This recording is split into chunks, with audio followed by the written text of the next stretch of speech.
Hello, welcome. I'm in charge of the Instagram. I'm seeing people on the YouTube. I'm waiting for my pals to come to the Instagram. We're waiting for them. Hello, friends. Welcome. We'll get to the disclaimers shortly. Oh, you're coming in. I see you. I see you. I'm gonna get you. Hey, Amy. Right, I've accepted you into my circle of trust. That should mean. Oh, hello. Here's one. Hello. There's two. Ding-a-ling-a-ling-a-ling-a-ling. Right. That? I'm in a tangle. Full moon. Total eclipse. Shall I? I think Maybe I will. Welcome, friends.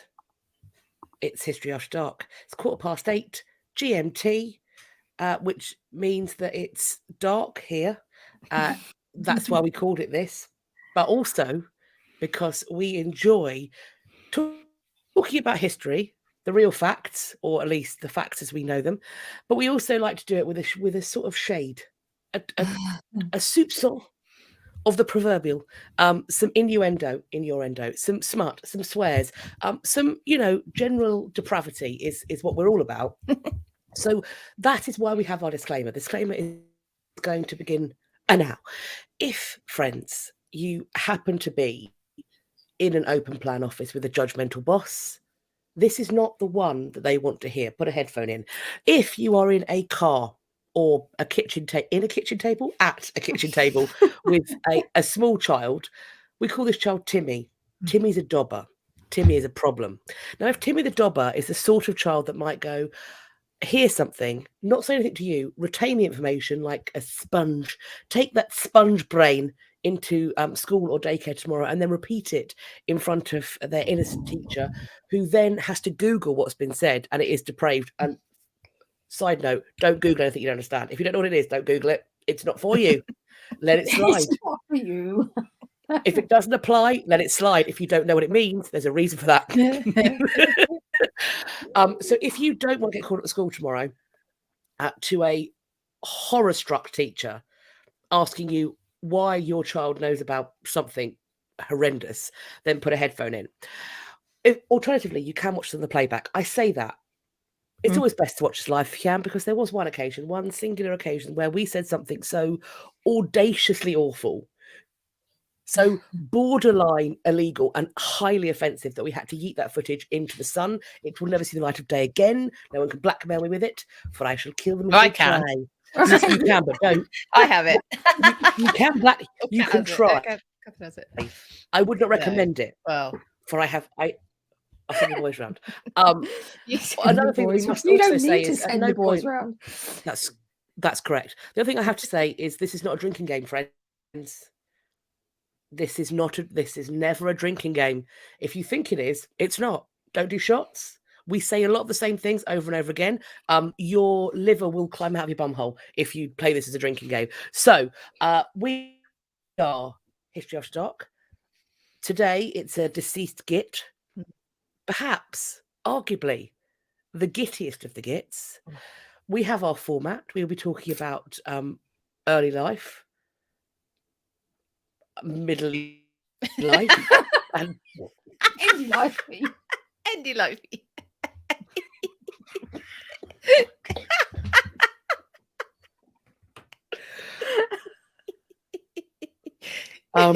She's a scholar, people. She works with words. I do. I'm a wordsmith. I'm a words. What is the phrase I'm looking for? The killy bits, the stabby killy bits, and then the endy bit and the aftery bit. That's how it's going to work. And in betweeny bits, we're going to have a word of the week and a past problems post bag. Yay. Oh, well done. Right, today I'll get his John. He is a gitty git. Please, for fuck's sake, someone else take over, because I'm driving this car into a fucking wall. Please, God. Right, well, I'm doing the firsty bits, if that's what.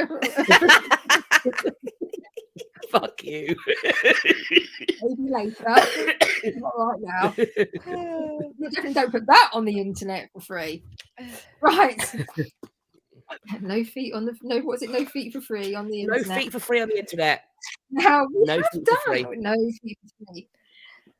But we have done a room on John before, haven't we? But it was a really long time ago. So it was so long ago. It was before had its own page. So you can find it though on podcast. So if you have access to Spotify, or if you have access to Spotify, now. Anyway, It begins. anyway, yes, it's out there. We can maybe put the link to it or something. Brackets Philippa can maybe put the link to it on. It's going to be a long night, isn't it? I hope you're all comfortable. It's all I can say. We're going to be here for a while. Yeah, but yes, no, John. Dead in people. John is, I think he's well known, isn't he? Bad King John as really one of the shittiest monarchs, and in fact, people in the entirety of history since the dawn of time. So there is a lot we could argue for him being a Git. I think, as Kat said, he's definitely, I don't know if he's going to win, but he's definitely a big contender for this. He's a heavy hitter in the stakes of Git. The Gits in the end. So, yes. So, I don't even know why I'm laughing. I don't know, because John is a serious matter, Catherine. Pull yourself together.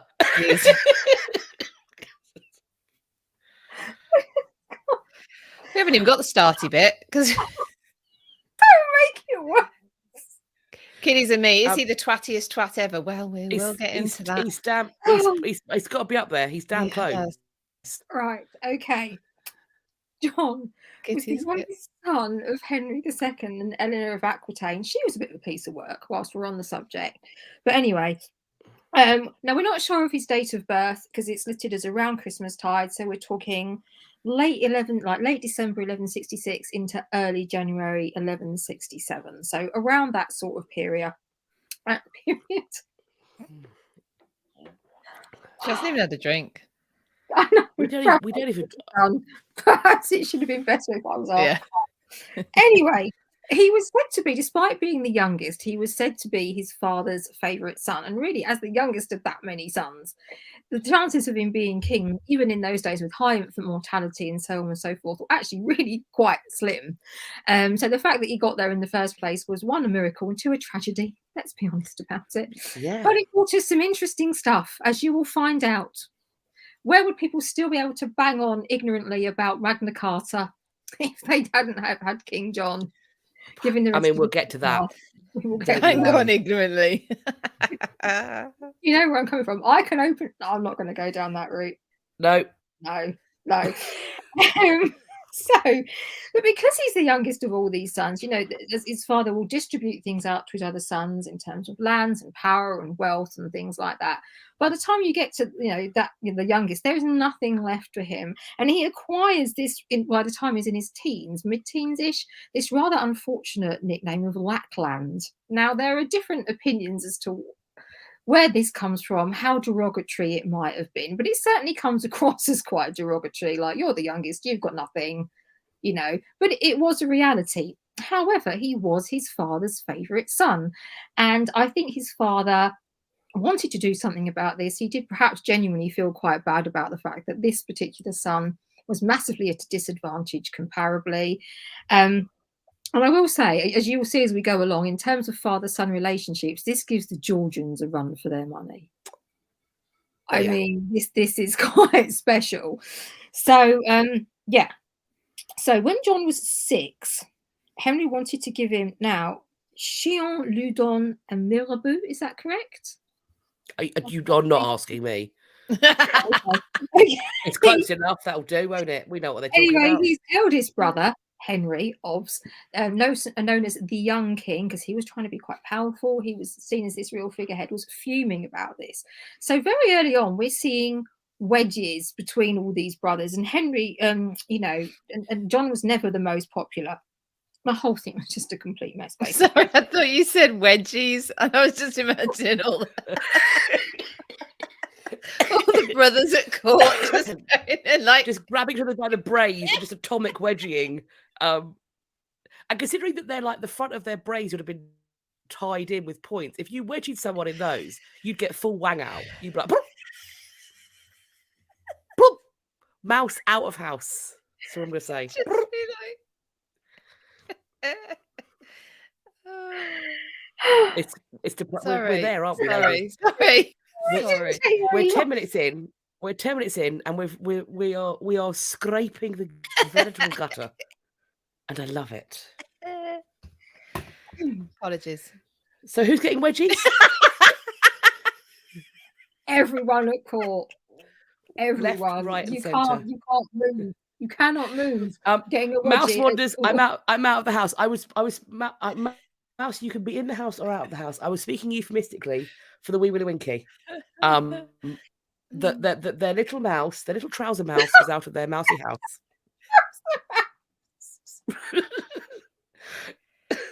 Oh gosh.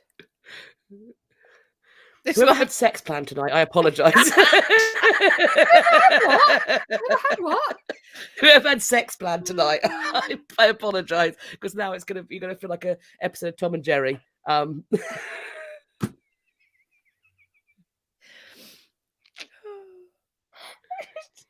This is going to take so long tonight.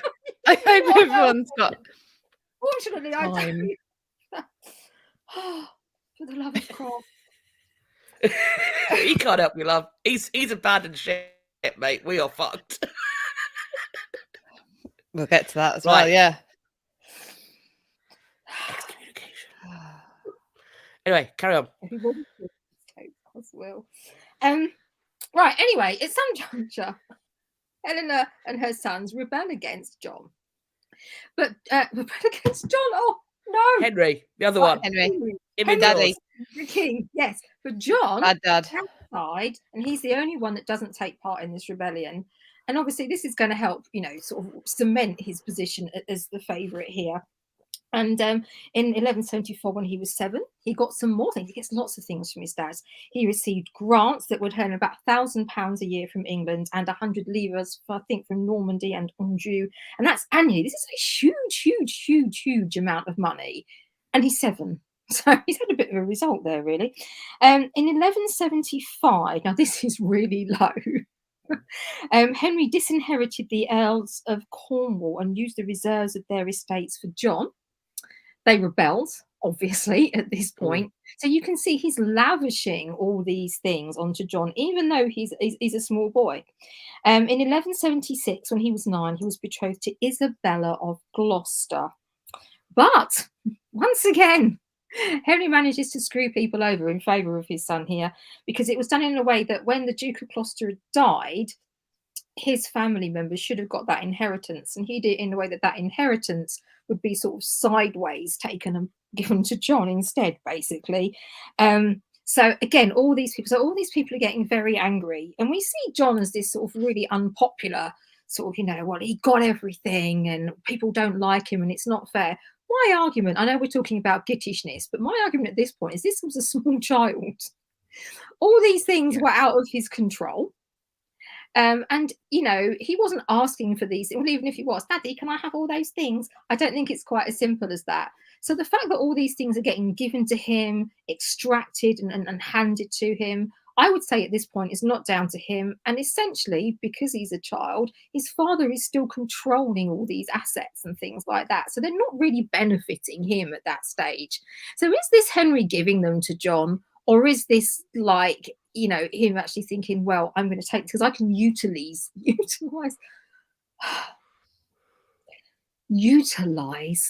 these things for myself and for the crown. So I would say, I know we're talking about gittishness, but at this point, small child looks very spoiled, brattish, but we can't lay this on him, to me, at this stage. There's time. It's early days. In May 1177, Henry named John as King of Ireland, which is quite fancy, asking Pope Alexander III to give him a crown. So that's quite ostentatious, isn't it, really? But again, all these things to me are building up John as to give him this really unpopular reputation at this quite a young age. So I'm not trying to defend him, because I'm not, because he's a prick. But, he doesn't start out on the best of footings. But that wasn't entirely his fault. I'm trying to give a balanced view here of this asshat. So when he was 17, his father said, Aquitaine, so obviously his mother was Eleanor of Aquitaine, so they had some control over that land, should be transferred to John. So he's only 17 at this point. Now his older brother Richard was incandescent with rage about this. So we see this splitting again between the brothers, between the families, because he had been, up until that point, Duke of Aquitaine, and he had no say in this. Nobody had asked him. There hadn't been a discussion about this whatsoever. Now, by this point as well, Richard was heir to the throne because Henry the young king had passed away of dysentery, I believe, which is unpleasant by anyone's standards. So shockingly, shitting yourself to death is not a laugh riot, Catherine. Yes, we are all astounded that would be an unpleasant way to die. Shitting through a tea bag until you expire is not an ideal way to die. I agree. It's not dignified. Not to drink tea because you don't know what has happened to the tea bag. To that tea bag. My case. Okay, so Richard was not happy about this. Now, Henry gave his support to John and Geoffrey, who's another son. Geoffrey just seems such an out of place name, doesn't it? Anyway, to attack Aquitaine for John's claim, but Richard managed to hold Aquitaine. So you're seeing divide between the brothers, between the father, and the whole thing is just a horrible, horrible, horrible mess. Now, in 1185, Henry II knights John, and he sends him to Ireland with a huge military force to try and get the Irish lords to stand down. Well, it's only fair to say that John didn't make a success of this. There were like desertions and failed battles and all things like that. And he basically came back after not very long with his tail in between his legs, looking like a complete disaster. And you know, obviously, in this period, being a strong military figure was really essential for you to move forward, to gain respect, and so on and so forth. So already this was a bad start. And now he wanted to go on a crusade, and his father wouldn't allow him to go on a crusade. I'm wondering why he was so keen to do this. I'm wondering if it's because his brother was off crusading left, right, and centre. He was all over a crusade, wasn't he, Richard? He loved it. And My Crusade Was Harder Than Yours was quite a good game for that period as well. But in 1187, Jerusalem fell. He wanted to go on this crusade with his brother. Geoffrey was dead as well by this point, so they're doing superbly. And again, no, you are not going on a crusade. Now, he allowed Richard to go on crusade. Obviously, John was the favourite and Richard wasn't. Was he hoping? Because crusading was dangerous and you were away for a long time. Was he trying to get rid of Richard to keep John more in the picture?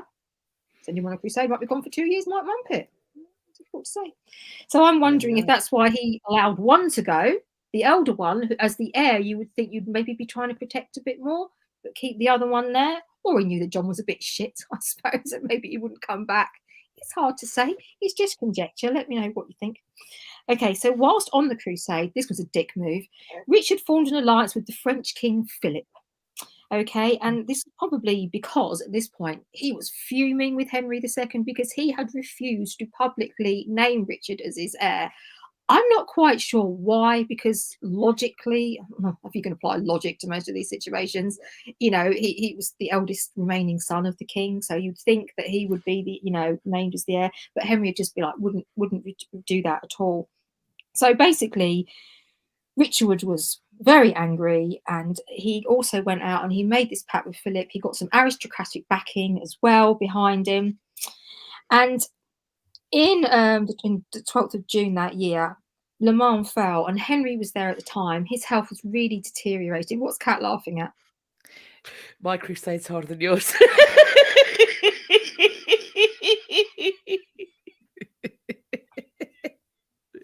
It's a Willy joke.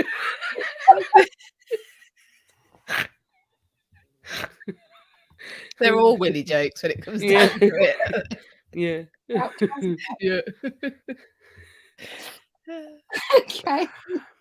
Sorry, Catherine. And at this point, Henry had to admit defeat when Le Mans fell, And he had to basically agree to Richard, his sons, all his demands, him and his associates and his supporters. He had to agree. And of course, Henry was just absolutely mortified and gutted by this point. He was losing everything, the respect of pretty much everybody. His health was very, very poor. Now, as he's there on the floor, having to kind of go, okay, you know, Scat, I don't know what you're laughing at. Sorry. The comments. I'm laughing at the comments. I'm sorry. I'm very immature. Paige just said it's a Willy joke. Thanks, Kat. I didn't notice. I want to make sure everyone knows that it's a Willy joke. Just want to make sure. Henry was compelled to give his son the kiss of peace. And as he leant down, he said in his ear, God grant that I die not until I have avenged myself on thee. I like that. That's good. So he's in very poor strong. It's strong, yes. So he's in very poor health at this point. So I think everybody knows that with this massive defeat on his hands and his poor health, you know, he's going to be in a bit of a bad state. But he says, okay, the only thing I want now is I want a list of all the people that have betrayed me in this matter. Presumably thinking that before I'm on it, I'm going to wreak revenge on as many people as I can. That's the way to go, isn't it? It is. Well, bad times. Because when he gets this list, right at the top, there's John. Oh, he's done his dirty on him. He's fucked off to the other side. What a prick. Now, my guess at this juncture is, and I don't know what everybody else thinks, and again, this is conjecture, but that... Do you mean made up? He knows. He knows that his father is very unwell and he's not long for this world. He also knows that there's basically him and his brother Richard left. So one of them is essentially going to be heir to, you know, he's got no backing. Richard has. If he goes for it, he's not going to get it. Everyone's going to stand against him. The least messy outcome for him for this is instant death on the battlefield. Like, that is the least bad thing that's going to happen to him if the situation arises. So I think he just went pragmatic, to be honest with you, which is really quite unpleasant, but there we go. So, yeah, I just think he was hedging his bets. Anyway, Henry, of course, heartbroken, as you would be, very ill. Died very shortly after on the 6th of July in 1189, aged 56. And Richard becomes king, as I'm sure you all know. So whatever the hell that just was, that was the, what was it? The early bits, the starty bits. No, it's the next It's the next bits, the middly bits, the killy stabby bits. Very brief introduction to King John before, I would argue, before we hit Gitsville, but it's coming very imminently. Yeah. Oh, first though, whose word of the week is it? Me. This is fabulous. What have you got now? for us? I think I am pronouncing this correctly. Oh, hello. It's a noun. So you're a noun.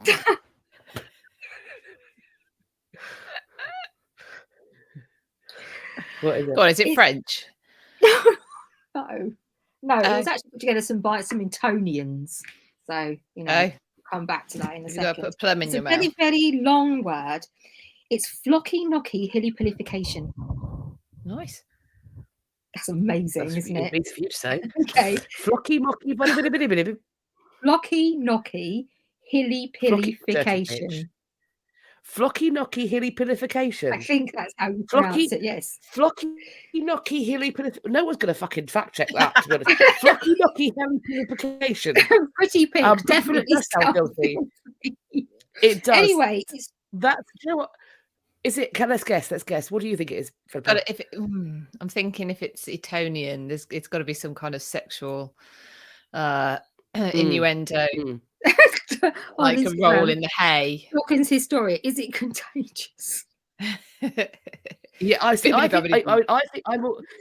I also think sexual. Is it a cute way of saying like fisting up to the elbow? Armin, fuller, where I'm like sooty. Is it that? Oddly, no. Oh, okay. Which bearing in mind, I've told you it's Etonian. I understand the train of thought. Yep. So, Um, okay. I mean, I can hit you up with the actual definition if anybody wants the actual. Yeah, I do. Lots It's just fun words to guess. definition. It's fun to guess. Still taking tea with It Catherine. means sleeping in a Winnebago. Flocky knocky hippity bitty bitty bitty. Flocky knocky hippity bitty bitty bitty bitty. If you're brave enough, Mouse, you can. Yeah. Okay. If you're brave enough. It is the act or habit, ironically, of describing or regarding something as unimportant, of having no value or being worthless. A bit like most. I didn't say that out loud. Oh, we And could there we go. we There could are use that in literally our other- comments. But there are also literally so many other words that fucking mean that. That's what I mean. Yeah. That's why it's so ironic. So, an So many example. shorter words that mean that. Fucking Italian. So I put it in a sentence. I put it in a sentence for you. Oh, nice. I'm Yeah. very offended by my friend's flocky knocky hillipillification of my amazing new beaver jokes. Yes. So it has the honour of being. That definition actually makes me a bit angry. I'm going to be honest with you. It makes me a little bit angry. Like, that's what it means. It's not your fault. But whoever made up that word needs a punch in the throat. Well, they're Etonian, so yeah. I'm sure there are lovely Etonians. I never met one, but I'm sure they exist. Anyway, it has the honour of being the longest non-technical word. And yeah, so it comes from. Then I obviously looked up various places, and somewhere written it's a jocular coinage, apparently by pupils at Eton, combining Latin word stems, inspired by a line in the Eton Latin grammar published in the early 19th century. There are some nouns commonly used in the genitive case, with some verbs like pendo and facio are listed, which express evaluating something as worthless or previously mentioned. So I'm sure that's cleared that up. Enjoy. Yeah. I'm sorry it wasn't dirty. I'll Clear try harder as. next time. No, I'm glad to know it. A flocky wocky boppity boopity boo. Bippity boppity boo. So I just looked up onto YouTube. I don't know if I've missed something, but Jen's written at Melissa, at Amanda, cystitis leads to a kidney infection and a chest infection. I hope you're feeling okay, Jen. I think you're sick. I'm sorry. Maybe. Flocky, I hope you're all right. Flocky knocky, like the food. Oh, I like that. Oh, I That's don't nice. like that. Flocky knocky. I'll have that. That sounds like a delicious dish. Hilly-purification. So there we go. Right. Yes, ma'am. Thank you, Catherine. Thank you. You're Well, I appreciate can't that. even remember what the word was now. So, Flocky mocky hilly-pilly-pilly-pilly. hillification. God bless you. Pretty big. It's the opposite of a dirty word. No one who uses it will ever get laid. It is, in fact, a vocabulary-based contraceptive. It is a linguistic cockblock, is what that is. Yes, Hadrian has written it out if you have a desperate desire. Thank you, Hadrian. Not Google it. Flocky Look it knocky up in a hilly-pillification. particularly posh dictionary, because that's not going to be in your average sort of Collins gem, is it? Did anyone else get annoyed when they were a kid when they were told to look up a word that they couldn't spell in the dictionary? Can't spell it. As dyslexic, Yeah. used to give me the utter mind-bending rage. Like, Yeah. mind-bending rage. Well, Yeah. I'm with you. Raven Unwitting levels says of fury. Raven says vocab condom, Yeah. and Lottie Rose Yep. says linguistic cockblock. Yeah. Yep. So there we go. That means I'm obviously in trouble for a while because I've just said it on the internet. Pretty big. It just said Philippa just gave you PTSD. Yeah. You just unlocked a memory. You unlocked a core memory for me too. Go and look it up. Fuck you. Yeah. You can't say fuck me. I don't know how to spell it. Look it up in the dictionary. Fuck What? You look up in the dictionary. Yeah, you look it up. 6 years at teaching college Stupid. well spent. Becky, joining late, must say my brain isn't like Kat and Catherine swapping places. It's because Kat started the Instagram. That's why it's put. So whoever starts the Instagram, Cat's on goes at the top and tonight. it puts us, yeah. And so it puts us in different places. That's why. I'm always on the bottom. Anyway. No. No. No. No. No. No. Middly bits. Do the middly Can I bits. get onto the middly bits? Middly bits. I'm Middly going to get onto bits. John's middly bits. Well, Please don't.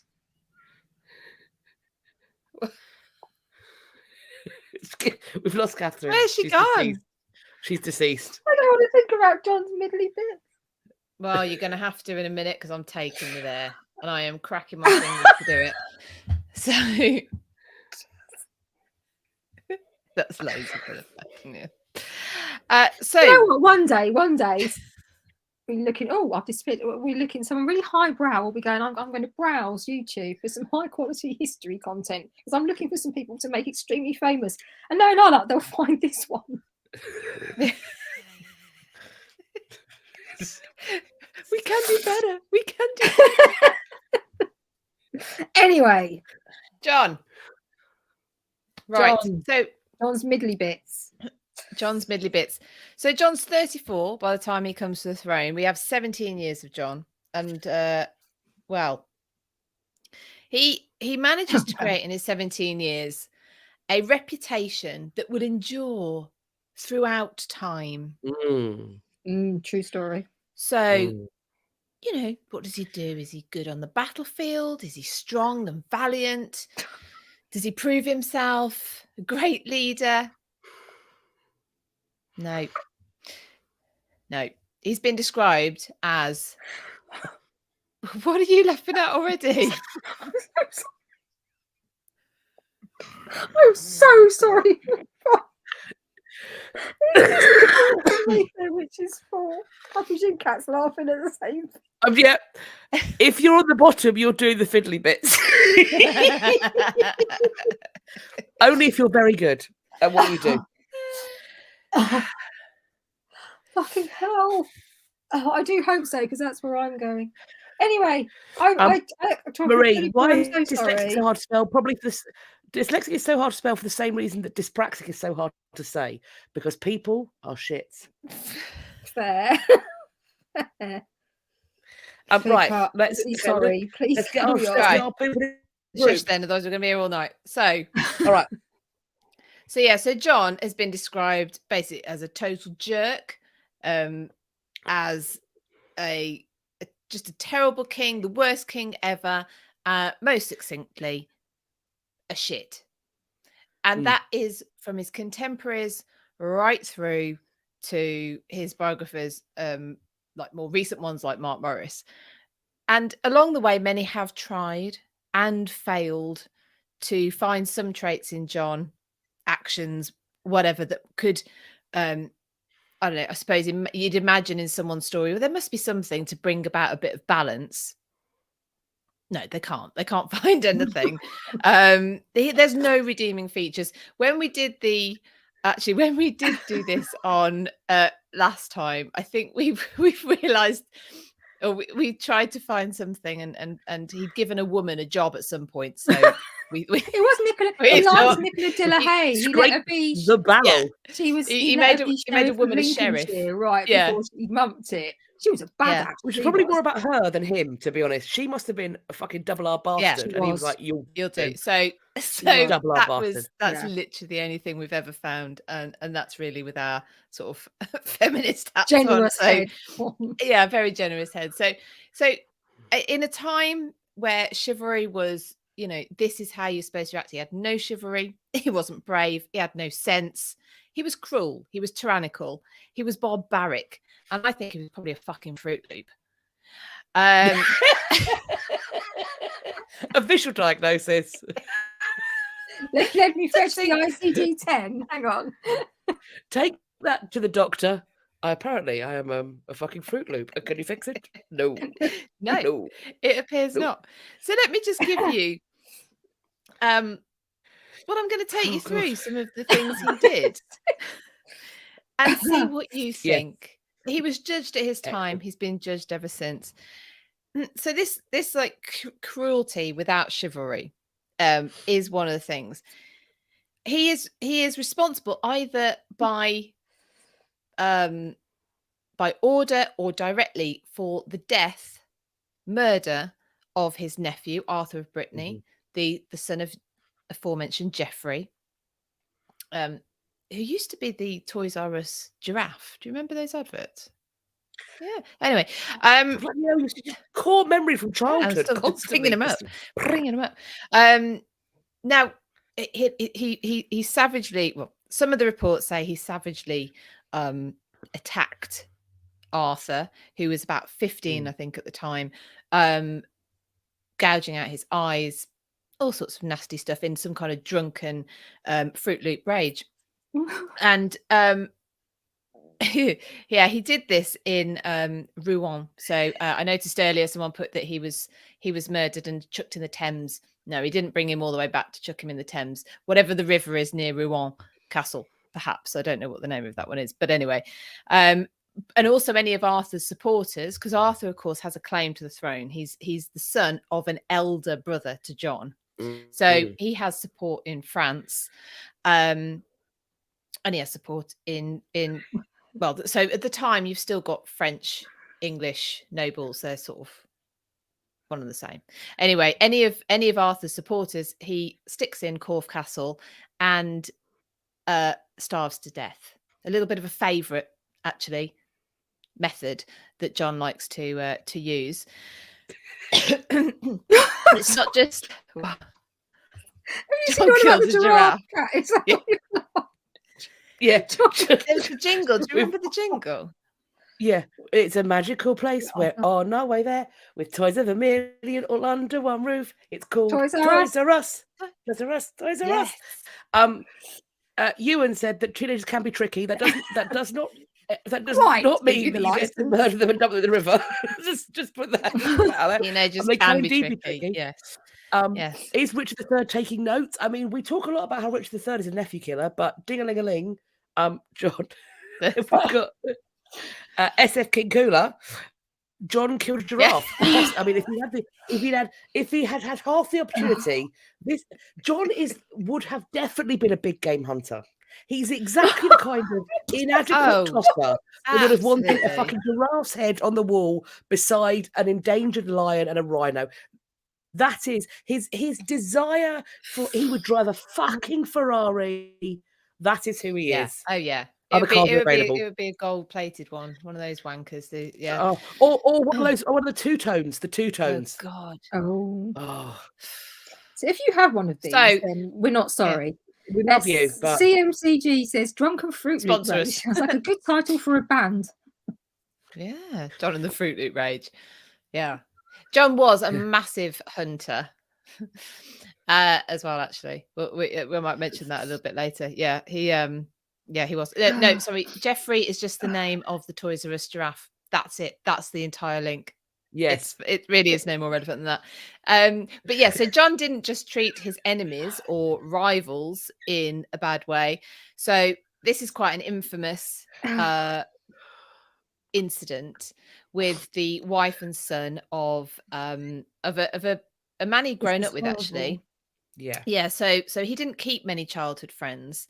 Once he got rich and famous, he dispensed with a load of them. But William de Bruce.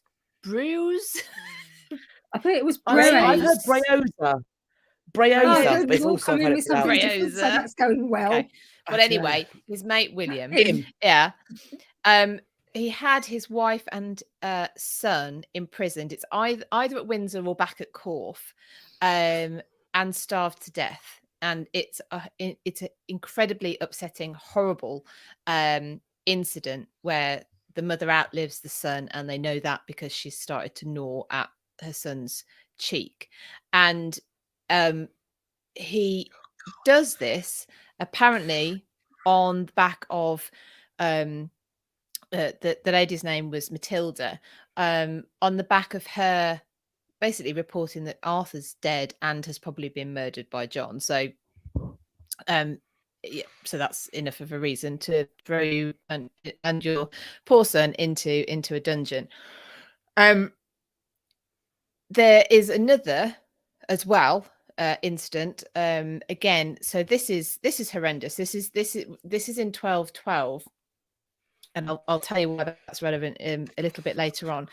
Now, John's John has massive problems with his barons, which we'll get onto, but he also has well, very deserved. But the Welsh are also proving to be a little bit problematic.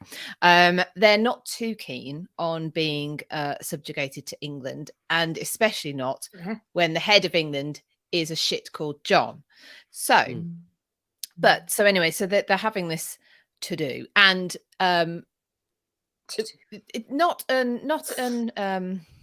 common is each side would have hostages from the other side as a kind of I don't know, insurance policy sort of thing. And the Welsh Prince Llewellyn had sort of lost a battle, and 28 boys of noble families were taken as hostages to Nottingham Castle. These boys were aged between 12 and 14, apparently, and they lived at Nottingham Castle doing what boys that age do, just playing, whatever. Llewellyn strikes up another rebellion, or John, whilst out hunting in one of his many forests that are kept just for his pleasure, he hears that Llewellyn has struck up another rebellion. His reaction to that is to go pretty much straight to Nottingham Castle and give the order that all of the hostages are to be executed, and they are taken straight away and hung over the castle walls while John watches. He is a prick. Now, so we know he's cruel. He's cruel. He's tyrannical. He's also completely fucking ineffectual. So he... yeah. Yeah. Now, if you think of his brother, which we'll get onto at a later date, Richard the Lionheart, he's king. He's getting it. He's getting it. He's king for 10 years. He's here for 6 months. John spends a load of time pissing everyone off in England because he's lost pretty much all of the lands that have either come to his family through sort of having it or conquest, and he's basically lost most of them. So he's spending a lot of time in England, but yeah, so he's lost most of the lands. He, as leader, is supposed to uphold the rights of the church, but in 1205 he has a disagreement with the Pope as to who should take the role of Archbishop of Canterbury after the incumbent dies. The Pope wants Stephen Langton. John wants a guy called John de Grey. That, I mean, he's no politician. Let me say, he's no diplomat.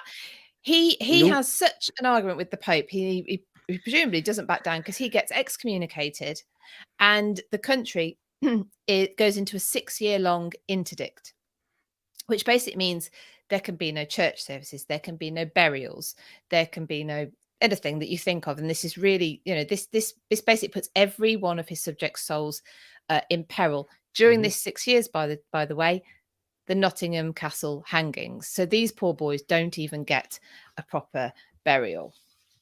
So for 6 years, the churches are deserted. There's no services. And that interdict left England alone and vulnerable for invasion. And then the French look like they actually might invade. So he goes running to the Pope. He goes and submits himself to the Pope. And the Pope becomes overlord of England. So after all of that stubbornness, he basically goes and completely subjugates himself to the Pope. Nice one, John. So he's crap at that. He overtaxes his people. He charged the City of London to get their liberties back. They already had them, but he charged them again. He would charge his barons way over the customary amounts for inheritance. He taxed the Jewish community in particular to protect them. Doubtful. And he wasn't just so he didn't defend the law. This is another role of the king. He didn't defend the law. Justice was open basically to whoever could pay the most. It was just to the highest bidder. So of course, all of these things that John's done, not done, being ineffectual at, being just tyrannical at, whatever it is, leads to the First Barons' War. and this is a civil war between the king and his nobles, effectively, known collectively as the barons, that leads us to Magna Carta, for which John his name is the most is linked to. So anyone who gets it sort of just heard the word Magna Carta and John might be forgiven maybe for thinking that he has something to do with this, the most, I think it's been described as the most successful export from England from medieval England, because it's giving the ideas of justice and liberty and for all, etc. Yeah, John has fuck all to do with any of that. It's a peace treaty, effectively, between the barons and John. It begins with the Articles of the Barons, this long list of demands from the barons. Now, a charter of this sort isn't actually that unusual. However, it's usually so sort of this a charter where a monarch will state that they will protect the liberties of their people, the church, etc., etc. That's not that unusual. However, it's usually crown issued and at the start of the reign, not however many years if he reigns we're 16 years into his reign, so you're like, no. So yeah, we start with the Articles of the Barons, this long list of demands, which is effectively just trying to thwart the power of the king. They're trying to bring him under control because there's no other candidate. They're not actually trying to replace him in this civil war. What they're trying to do is bring him under control. So this Magna Carta starts as the Articles of the Barons. There's this basically shuttle diplomacy. John is hauled up in Windsor. The barons are occupying London. It's a stalemate because John can't do anything while the barons have London, and they can't do anything while he's still quite powerful, actually, and has quite a large mercenary force. So they have this shuttle diplomacy where they're supposed to be like bashing out an agreement of sorts, but the charter actually ends up being sealed. It's not signed. Pedants get really pissed off if anyone ever says signed. He sticks his seal on it, but it's not complete. So there is a clause outstanding which says that 25 barons will be able to hold John to account for sticking to everything that's in the charter. And I think that's probably indicative of how serious John was taking it. I think he just got to the point of going, bollocks to this, and he stuck his seal on it because he had zero intention of sticking to it. He immediately runs to Daddy Pope and asks him... Worst rapper ever. So he just look at this bit of flocky knocky hilly pillification. Yes. Exactly. And the Pope goes, fuck all idea what that means. Annul. So annul. So yeah. So Daddy Pope, only 70 days after, that's exactly what John is like, Daddy, help me out of this. I don't want to do this. Then John's promised he'll go on crusade. So actually the Pope is not just his overlord, he's supposed to be his protector as well, because John's made this vow to go on crusade. He never fucking does. So only 70 days after Magna Carta is sealed, it's annulled, and the Pope declares Magna Carta, which that wasn't the name of it, by the way, but that's a whole that time, but that's a different story. Declares it null and void of all validity forever. Well, sorry, Popey, sorry, John, that doesn't end up being the case, but I'm sure Kat will get onto it. Yeah, and I think he also goes on to say that he berates the barons for having forced John into this agreement, saying it's illegal, unjust, harmful to royal rights, and shameful to the English people. So, yeah, so I'm sure we'll talk about Magna Carta a bit more, but so I'll go on to John dying now. This is delicious. in a yeah, in an ironic and in an ironic way. So one of the reasons that the Magna Carta actually survives is John pops his clogs only a year later, and there's a whole story around that. It's reissued basically in the name of his son. So John dies the following year. Oh, I've forgotten to say about he loses the crown jewels. He loses the crown jewels in the wash as well, dickhead. But not long after that, he decides to take his train through his baggage train through the wash, wasn't it? And like they all sank, killed a load of horses, killed a load of people, took the crown jewels with it. If anyone finds them, do you imagine there's somewhere the earth is do you think Oliver Cromwell was out looking for him? There's another set somewhere. There's another. Where did he stick him? He's just trying to hide him. So so John is he's in Newark in October 1216, and he's already feeling a bit icky. But what he decides to do is gorge himself on peaches and new cider, which is always a good idea when you've got a dicky tummy.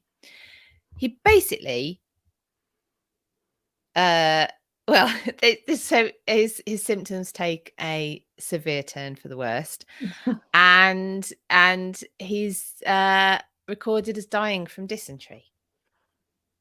I think, yes. Shits himself to death. Basically. I like how when we were talking about the young Henry the Young King, it was like, oh no, what an awful way to go, the poor man. Because it's done, we're like, yay! Now, foul as it is, hell itself is made fouler by the presence of John. So wrote chronicler and monk. He's a monk. He was a forgiving sort of dude. Matthew Paris. So there you are. Well, that's the middly bits. There's your middly bits. Thank you. They were excellent middly bits. I like talking about John. Yeah. Well, before we move on to the legacy bits, shall we do the aftery bits? The aftery bits. Shall we do a past problems post bag? We can. And the person who sent this one, I've seen her in the room tonight. So excellent. Pretty pick this week's. Now, I hope you're all sitting comfortably and ready with your sound words of wisdom. Sage advice. Sage advice. Sage advice. Yeah. Dear History After Dark, I'm a lady's maid to a young debutante in her first season. My charge is a high-spirited girl and has recently become enthralled by the fad for shields or arsenic green. Everything she owns has to be this colour. Her shoes, her dress, her gloves. She's even had her parents repaper her bedroom this colour. I'm at the point where just looking at the colour gives me a headache, and it really does not suit her palette. Should I try to approach my charge's parents about her obsession or seek less green pastures? Sincerely, green isn't my colour. Well. Ladies. Green isn't my colour. As we all know, arsenical dyes are absolutely fucking wonderful for the health. It's super good to wear them right close to your skin where you sweat. Also fabulous and ideal to have it in wallpaper where there might be damp, because that mold sporing off into the arsenic is just what you want. My advice to you would be, make very good friends with your charge. She won't be high-spirited for long. I can see where you're going with this. She'll be a spirit. That's what I'm going to say. What you should do is you should say to her that you should both take out life insurance policies on one another, as you're such good friends, and she is yet to marry. And just wait for nature to do its course, and you're going to be a very wealthy lady's maid. Is my advice to you. Wait for her obsession, and while you're at it, suggest that what she actually needs is some face cream with arsenic in it. And also, if you What's can, that rouge stuff that cochineal, bit of cochineal, and maybe also some. Let's also try some radium tablets. They're wonderful. Radiant water. Maybe she wash her face in some radiant water. Make sure she's got an irradiated clock face for Wow. her bedroom. Cats go for So it. essentially, just speed the process is my. And while you're there, make sure she's only drinking tap water from the lead-lined pipes. Mad and dead very soon. Okay, so that's Kat's ethical take on this situation. Philippa. She's doing it to herself. You're not a moiderer. I'm not sure I have anything to top that. I mean, it sounds like a perfect. But she's going to do it to herself anyway, so you may as well take advantage. And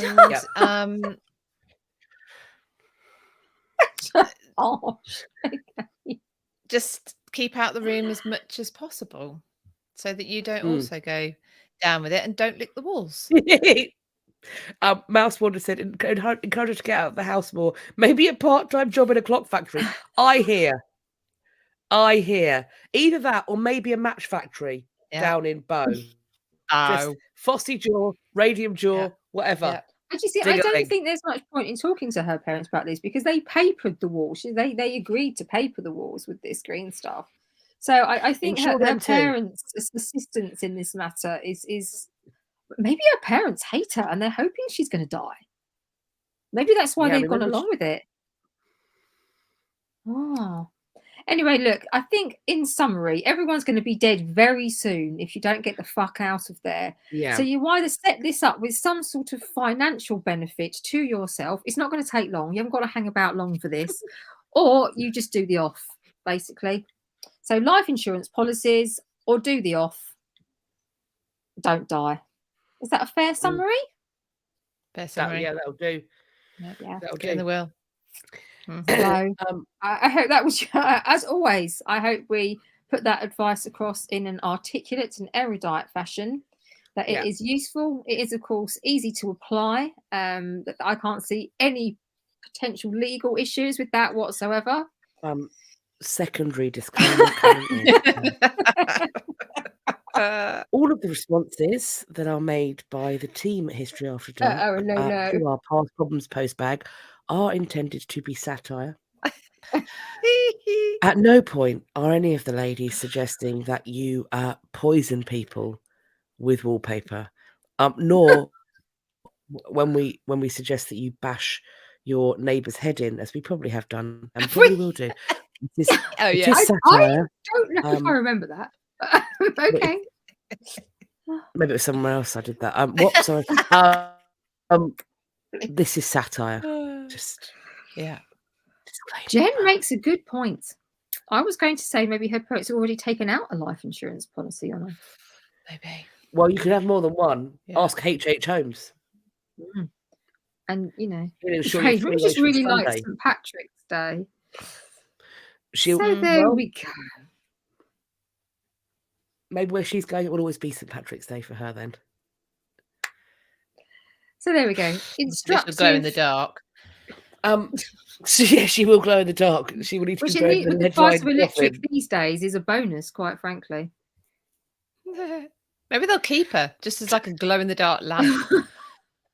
I mean, there was a time when the love of the dead body, they might. No, that sounds worse than I meant it to be. I was thinking mostly about mourning traditions, that it wouldn't be beyond the realms of fucking hell. This has gone to necrophilia very quickly. I'm going to reroute. Let's talk about legacy. Let's get close to eating. Let's move on. First, we go. Yeah, first and foremost, I would just like to put this in the tick column for King John being a bit cool, and that is that John's existence, and arguably his bullshit, is the reason why we got the hottest cartoon fox in all of movie history. Because I don't think I challenge any of you to say that there wasn't at least a part of you that was a little bit in love with Robin Hood, Disney's Robin Hood, who was dealing with the Cowardly Lion John, Sir Hiss, the phony King of England, sucks his thumb, cries for his mum, And that fox was fit. So just putting it out there, that fox was We should fit. have found a picture of him. We'll find one and put it up on the Instagram. So for that, I think that we have to position John as being thus good. There has also been so many films about him.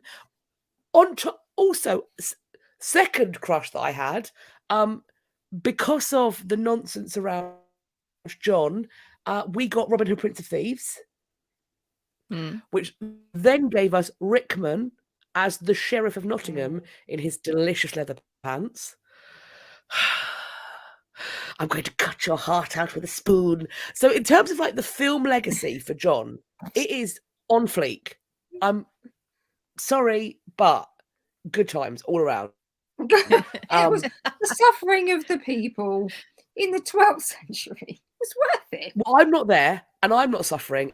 And also, Bryan Adams, Bryan Adams' iconic song to Robin Hood, Prince of Thieves was in the charts for a bloody long time. Yeah. I also had a crush on Bryan Adams. Essentially, King John, by proxy, is responsible for my sexual awakening, is what I'm going to say. Because if it's not a fit fox, then it's definitely either Bryan Adams or the Sheriff of Nottingham. I think we might have to have a conversation about oversharing when this is over. We are where we are. We are where we are. Well done. Look, John was a disloyal son.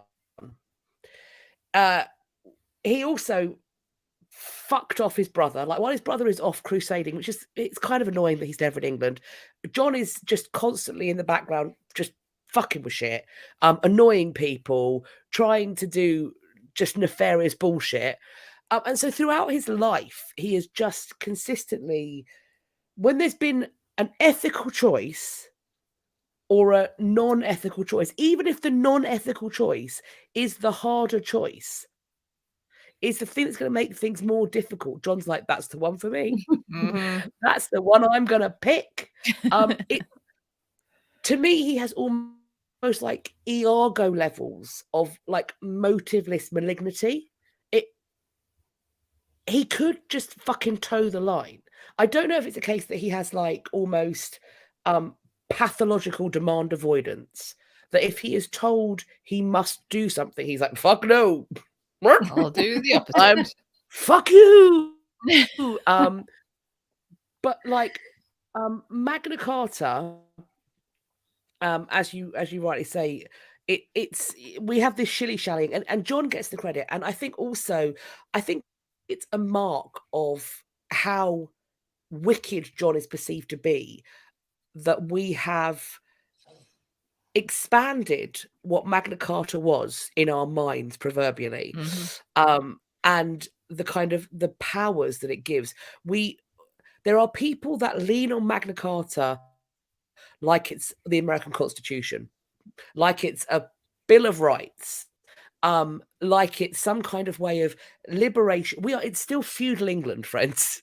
It's good for the incredibly rich, but like all of us are still knee deep in mud and horse shit, trying to like keep our teeth in our face. That's while a plow is trying to knock them out. Like, we aren't having a good time. But Magna Carta is reissued in the reign of John's son, Henry III, who I think principally one of the big stabilizing forces in his reign is that we get William the Marshal, or William Marshal, who when we do the opposite of our Git list, our hero list, William the Marshal, in terms of like life and legacy, what a fucking hero. And so there's a firm hand on the tiller when it comes to relations and ethics and morality when you've got William Marshal. And so he sets up a reign that's not going to have the problems. I think also a great thing that John does is he dies while his son's a boy. He dies. He dies, Which- full stop. And yeah. That's it. That's it. I think if Henry III, or the boy who becomes Henry III, if he'd had a chance to get into his late teens, early 20s before he became king, he might get tarred with a similar brush. Mm. He might have he might have tried to rebel against his father, or he might have done nefarious shit alongside him. So I think there's an element to which, by dying while his son is, let me do my maths, 9, isn't he? Oh, 39, 9, yeah. yes. Yeah, he's born in 1207, October 1207, and the reign starts October 1216. That's 9 years. That's how maths works. Oh. Good Yeah. times. I was about to say 6. That's not how maths works. Maths is hard. Hi, Gabron. Right. So I think that's in terms of like the legacy he leaves behind, and Henry is the father of Edward I, the Longshanks. So I don't think Henry's necessarily like a great example. He makes some odd choices when he changes the tower. He puts in a moat, forgetting the Thames is a tidal river. But overall, like we don't have the skullduggery and shittiness Artistic license. Of John. As you rightly say, he is not remembered well in the chronicles after his death. He shits himself to death in October 1216. One chronicler says that this is brought on by gluttony. He is buried. Apparently, he's buried wearing a cow-like coif which he had worn at his coronation. And from the get-go, his character was, it's hard to say maligned, because I think they are reporting accurately. Facts. So the chroniclers just reported the stuff that was happening. So from pretty much during his reign, and then immediately afterwards, and then throughout history, it's not done well. He is, if he doesn't really stand on principle. Like when we think about him falling out with the Pope about Canterbury, and you talked absolutely accurately about what it means for a country to be under interdict.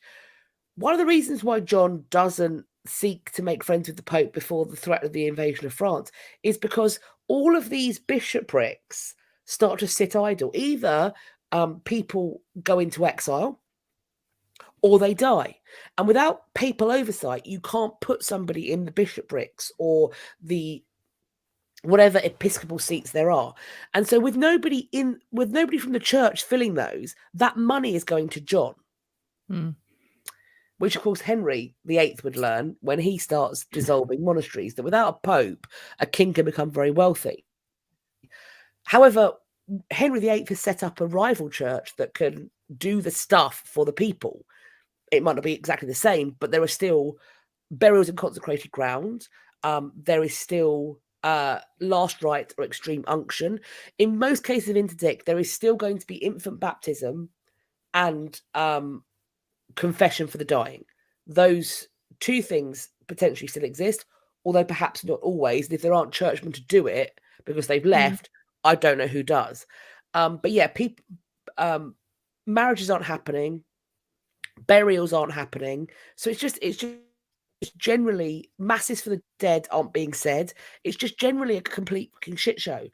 There were rumors that John might even have approached some Muslim leaders and said, you know, if you come and support me, I will convert to Islam.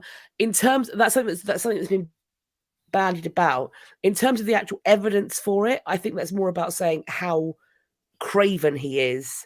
And I wonder when those stories date from, because in the late 1500s, there's a real call and a real interest in conversion narratives and about people potentially who are of nefarious character, showing that by being Christians who convert to Islam. That's the narrative of the kind of late Elizabethan period.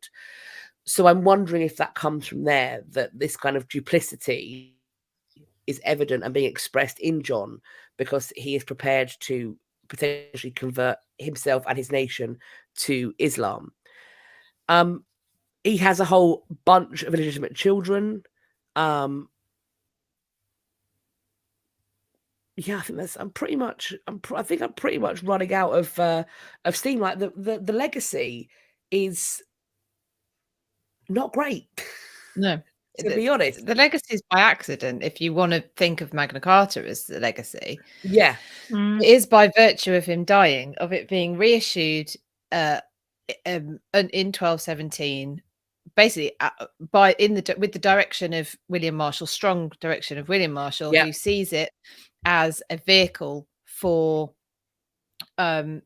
getting crown power back in the name of the new boy king Henry III. So they reissue it, but they reissue it. The crown reissues it. Whereas Magna Carta is basically a list of demands, like I said, that he had to, that John had to sort of agree to, and therefore it survives. Had he not have died, it may well have been one of these sort of things that we just hear about, a document that was issued in 1215 but didn't really go anywhere, and then it gets legs and it is brought back. Like you said, right, I mean, it's still brought back in the present day, but it's the idea of it. It doesn't really, the document itself doesn't really do what people think it does or did ever, actually. Now, the founding fathers, I believe, did take it over to America, and it did have the basis that leads to the American Constitution. I think the Americans, they know far more about Magna Carta than the British, I can guarantee. Even our ex-prime minister, when asked what Magna Carta, one of our ex-prime ministers, when asked what Magna Carta, an Eton boy, I think, he didn't know. He didn't know what it is, because it's slowly dropped out of any law. Well, David Cameron was asked what Magna Carta meant, and as an Eton boy who had done Latin, to not know that means big charter is fucking reprehensible. And I think there's a misnomer that it's Magna Carta Great Charter, as in the Great Charter, as in it's brilliant. No, it was just the big. It was the bigger of two charters. The other one being the Charter of the Forests, which gave the kings their lovely long forests to hunt in when there's poor people without places to graze their sheep. But there you go. What I will say though about what I will say the Charter of the Forest did do in terms of legacy is it is the reason why we have the parks we have. Green Park, Hyde Park, all of those kinds of those Epping Forest, all of that sort of stuff. The reason why we have the fabulous green spaces we have today is because, not that it was ever their fucking intention, is because they were protected by charters like that. Yeah. But I think the space, I can't remember what the coverage was, but it was something incredibly, I don't know, like too much. They didn't need that much. In terms of legacy, then I think it's not like with the others where you could kind of see real great knock-on stuff. Yeah, Magna Carta, it's not really John's Magna Carta, it's his son's. His legacy is to me as befits his life. And I think it connects. From the available evidence we have, I think that he is not maligned. I think his legacy is as it should be. He's kind of irredeemable in many ways. I think that's why people have tried to find a way. It's like, surely there's something. Where are his successes? Like, where are his successes? Like, he's shit at rebelling. I mean, I suppose the only thing he was good at was sucking up to his dad when he was getting loads of land. That's probably the only thing. That's not a redeeming feature, was it? Ewan says centre parts. Well, despite the fact that he put wives in, made them live together. Shit. But he wasn't cruel to his. He was just shagging everyone else's wives and daughters. He was doing that. He was doing. I mean, he was adulterous, but he wasn't like he didn't kill any of his wives. He didn't know. So there is that. There is that. We are scraping the bottom of the barrel. He did not judicially murder any of his No. wives. Well done, John. Well done. Well done. Well done, Tiny John. London viewers. So yeah, that's what I've got for legacy. Yeah. I mean, I was like, let's find something. Let's find something. No, Oh. there's nothing, mate. Sorry, There's nothing. Ewan's comment made me laugh. Centre Yeah. Parks and Butlins are deeply indebted to the Forest Charter. Correct. Correct. Yeah, they're doing well at that charter. Would we even know what a picnic was if it were not the charter? It's fair Would point. we? I saw. Would we even have Winnie the Pooh? No, where would the bears go? Where would we have a teddy bear's picnic? If you go down to the woods today, look, there are no woods. Pretty Pick. No, Have you read it? Not quite as catchy, is it? Pretty Pick. Henry VIII lowering the bar for royal relationships since the 1500s. correct. I saw Oh, King dear. John's will a couple of weeks ago. It's very short because, of course, he was busy shitting himself while dictating it. So nobody will drag around long. He He had to be short, succinct. And brevity was his only friend at that point. And yeah. But he that's where he requests to be buried at Worcester, and he is buried at Worcester. So yeah. So that's a bit like he didn't just die and they thought, oh, throw him in the wash with the crown jewels. They did bring his body to Worcester and bury him as he wished.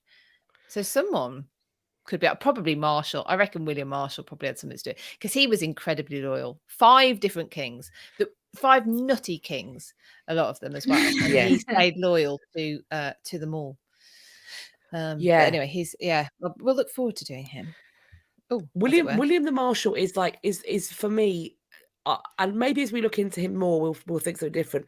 But to me, William the Marshal is an example of service before self, national good before personal profit. And there are many people in public life who could learn a fucking thing or two from William the Marshal. Yeah. Barbara says that I hope they hosed him off first. I'm sure they embalmed him and washed his poopy poops away. There wasn't much of him left by that point. Poopy poops. Lottie Rose says people like Victoria, Edward I, Edward IV have got away with being absolutely reprehensible gits, whereas John hasn't really got away with it in the eyes of history, thankfully. Yeah, I mean, I think that's interesting. I suppose there are. I suppose with kind of like for people who are so minded, there are exciting bits that happen. You know, whether it's a flourishing of art or being good in battle or extending empires and things like that. It's appealing to have those other people. I don't know, like deified in some ways, but John just relentlessly fucks it up for himself and others. There's been so many attempts to find some redeeming features in John that we love to re-examine.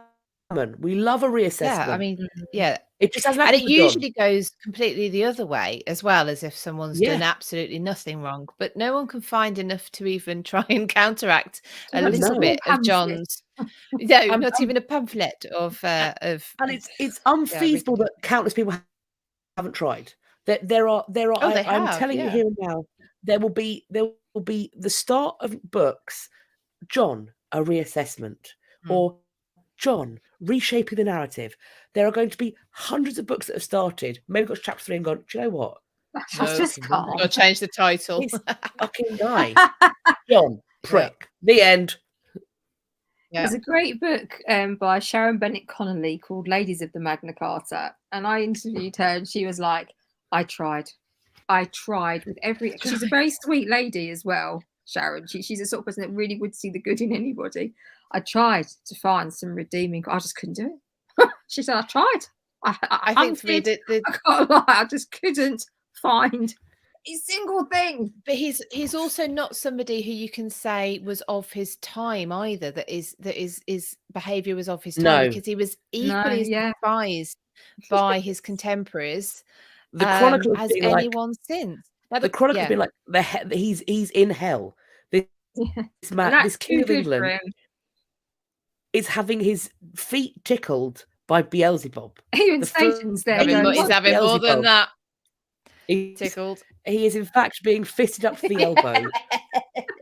He's been higgledy figgly By- cuffsy. Yeah, Even He's- Satan's he's- there going, he's- "What the fuck is this?" Who sent he's me got a them? demonic Him. reach around like you would not believe.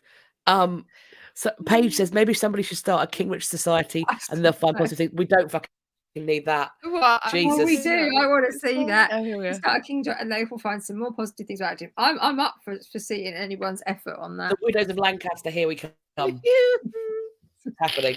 It's happening. Manda, narcissist or just incompetence? Column A, column B. You pay your money and takes your pick. But all of the above. Guys, All of the above. incontinent.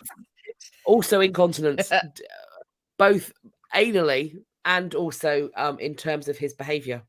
He was an incontinent sort. Well, maybe it was because of the fisting. That's why we got this. Anyway, that's probably enough of that. Right. Has anyone got anything at that point? I think we've probably peaked before we. Anything else, ladies? Anything Well, else? we're an hour and 20. Yeah, so. we've well, in that said case, welcome. Philippa, what's happening next week? Well, we don't know. Because it depended on whether we had a guest. Do you remember? Yes. Oh, yes. Yes. So it could be a guest. It could not be a guest. If it's not a guest, oh, well. A, B, C, D, E, F, G, H. A, B, C, D, E, F, G. K. Wow. K. Oh, wow. She stood his words. People, she stood his words. It is Jesus. John Knox, which does begin with a K. Take my word for it. Knox. Knox. Yeah. So there we go. Doug has said that he thinks that Llewellyn was moderately culpable for the death of the boys. Well, I mean, he shouldn't have done a rebellion. But let's also remember that William the Marshal was left as the hostage, and his daddy did a rebellion, and he wasn't hung from the gates of anywhere. John just acts like a spoilt brat who hasn't ever, like, right, fine, bam, and like, just what is the most destructive, nasty thing I can possibly do? How you can you? I will tell him you said that. I will tell him. Don't tell him. Don't tell him. Don't tell him. Don't tell him. John Knox will be fun. Mm-hmm. John Knox is a turd nugget. But at least the thing I'm going to say about John Knox in opposition to King John is that I think, and we will discuss it next week or the week after. I think that with John Knox, at least he is doing it because he ethically believes it to be the correct thing to do. Mm. With King John, I think it's the most fucking expedient thing to do, or the thing that just feels good. Like it's like this. I'm going to kick this puppy. No, that will feel nice. Yeah, there's no principle to it. It's like, oh, this is annoying. I'm gonna hang those boys. That feels like fun. That'll show him. Yeah, that will learn him. That'll learn him. Yeah. Nasty. Yeah. Nasty man. So, okay. So, Philippa, what is in our Substack and what is in our link tree? Well, if you go to our Substack is in our link tree. Yeah, our Substack is in our link tree. And our Substack, I really should make a banner for the Substack so that I don't have to. Have I done one already? Maybe I haven't. Our Substack is, oh, goodness me. What is it? I don't know. It's in our link tree. It's in our link tree anyway. It's Substack had, yes, you're right. History After Dark. hub. Because that's where we plan on sticking all the links to everything that we do. So every evening after the show, straight after the show, the link goes onto our Substack for the show on YouTube, so that if you do miss it, if you're signed up to our Substack, you'll obviously get a notification, so it takes you straight there so you can catch up. On our Linktree, you can also find merch, I think, although I did need to double check that. And you can, of course, support us on Buy Me a Coffee /had podcast, which means that we can save up for the terrifying Winnebago trip. Not just any old Winnebago, the terrifying Winnebago. Yeah, which we would like to do when we go on tour. So there you go. Okay, if you are... Can we get to traumatise Catherine? We drink tea as well. We also need to save up for the therapy she's going to need afterwards. Which will be even more expensive than the Winnebago. Okay, if you are only following us on YouTube, please consider going down and following us on Instagram as well, where it is history.after.dark. You occasionally get a little bit of extra content, and you can also join us on our close friends. You can find how to join close friends on our Buy Me a Coffee, the details of which are scrolling along the bottom in just a second. There we go. On YouTube, it's buymeacoffee.com/had podcast. Thank you to everybody who has been doing that. If you are only following us, I don't know what Cat's now. And if you are only following us on Instagram, please do consider going down and following us on YouTube, where we are History After Dark. Please like, subscribe, and hit the bell button. Thank you. Is there anything like you guys need to share before we wrap up? No. Just Dorothy saying.